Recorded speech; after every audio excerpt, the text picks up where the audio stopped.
you hear like a lot of these stars that go through the sexual assault, this, that, and the third, and they play this no consent game. And there's a lot of dudes who get caught up in this thing. And as a dude who has experience, I don't know if you noticed, but earlier this week, I uploaded a video where I talked through someone who falsely accused me of domestic violence, of hitting her, choking her. Let's say I had Kobe Bryant money. Let's say I had Kobe Bryant money and that exact same situation happened. It would have been a different outcome.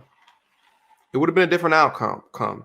In my opinion, she would have used her privilege in the situation to ascertain wealth from me. Okay. And I got more videos for you guys to come. So make sure if you guys are coming into the channel and you're not subscribe, hit that goddamn alert button. Because I got another story as well. Very similar to the first story that I told you. And my thing is I am not a star.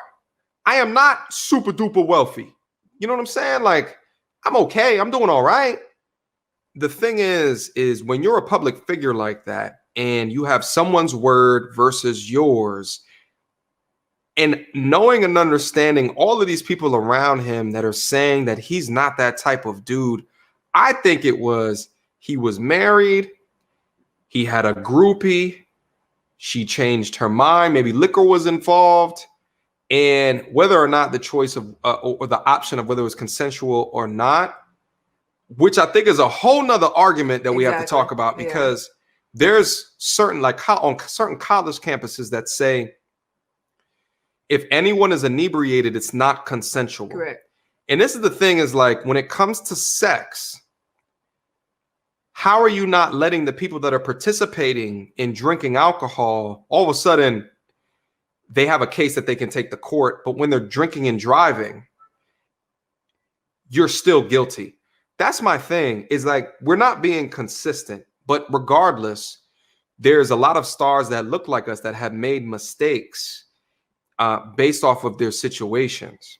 You know, Oprah has that whole Russell Simmons expose that's coming out. Have you heard about that? I've heard about it in passing, but I'm not exactly sure what content she's going to be releasing. Again, it's about some sexual assault shit that, it's such a weird, it's a weird thing. Like, even, my simple ass, situations that I've been in where it's been like questionable for whatever reason, and I am not a creep, I'm not a weirdo. It's just if you go on these these left-leaning colleges, universities, they will convince you after a situation happened a year ago that you were raped.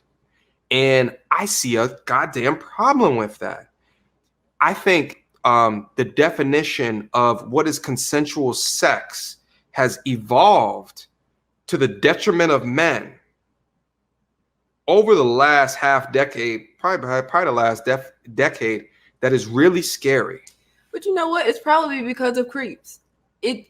Unfortunately, the whole of you guys, including the good guys, are having to take the fall for creeps who actually did these bad things or heinous things. Okay. Like, these definitions aren't coming out of nowhere. Someone did it at some point in time. And so to kind of blanket, like, cover their ass, they're like, okay, this is that. I'm sure they've done various like focus groups to kind of investigate certain dynamics and certain situations, because even when I had to go through, it might have been coaches training, like you have to go through various like sexual assault training, the different parameters of different situations you can and cannot be in with certain minors, and they go through what classifies as rape and the various definitions. And I was like, well, shit, this is interesting. And kind of like you said, it's a little jarring now, because I've been in certain situations that they've defined as rape, but I was like, I was rolling. Like, I was fine. I was good. But I guess, again, to my point, at some point, I'm assuming there was a predator that preyed on and utilized these situations to their benefit. And men as a whole right now are suffering. That's a fair point. You fellas need to be careful. We gotta be goddamn careful. You have to be careful. We gotta be goddamn careful. It's almost like you gotta go through a gauntlet of vet checks. Yeah. Right. Like you got to be completely and utterly vetted, right? Before I take that risk with you, right? Like that's just what it happens. I mean, like, it could be something as simple as, I live real close to all these bars down here. So I could go down there, meet a girl, take her back to my crib, but because she was drinking and I was drinking, and she might wake up in the morning and then we were coherently talking to each other, but she might wake up in the morning like, where am I? That is a real thing. That happens. So it's like, well, what are the things that you have to do to understand that that's a possibility?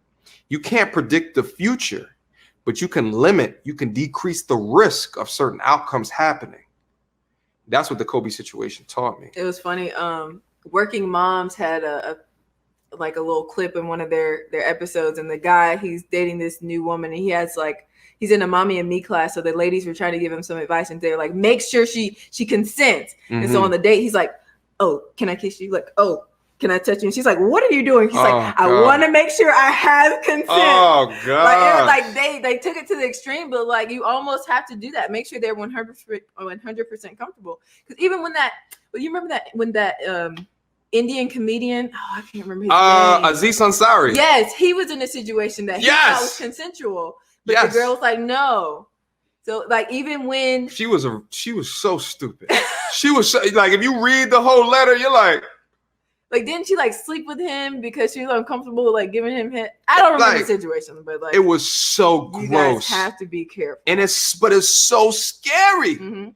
There's cases of like, the local school teacher sucked off a 13-year-old in her classroom. Like this, like that happens, but they're not as popping. So like the media attention is not on it like that. But there's a difference there. Like there's a difference if you hear a story about a young high schooler getting his slobbed on by a hot teacher versus, like, because there's a little bit in there where people will say, well, I was a 13-year-old, and really not take into the account the mental anguish that a young child might go through that is being raped, right? And make light of it because it's a man's situation. But, if it's a woman's situation, it's not tolerated at all. But I think that's like an entirely different conversation. So that's why, like, I would say at like a celebrity level, because think about it, a celebrity woman in position of power, I'm sure she has like underlings, interns, all of appropriate age that feel obligated to submit to her advances. So I think it could work both ways. And I think Kyle is onto something. Yeah. Because I haven't seen that. I've never seen a prominent celebrity female have her legacy tarnished with sexual abuse allegations. I don't know if it's because she didn't have them and they weren't there, or because like kind of like you're saying, like it's more prominent with men because women are capable of the same abuse of power. Facts. Yeah, if they're up there, then they have the same power to absolutely corrupt.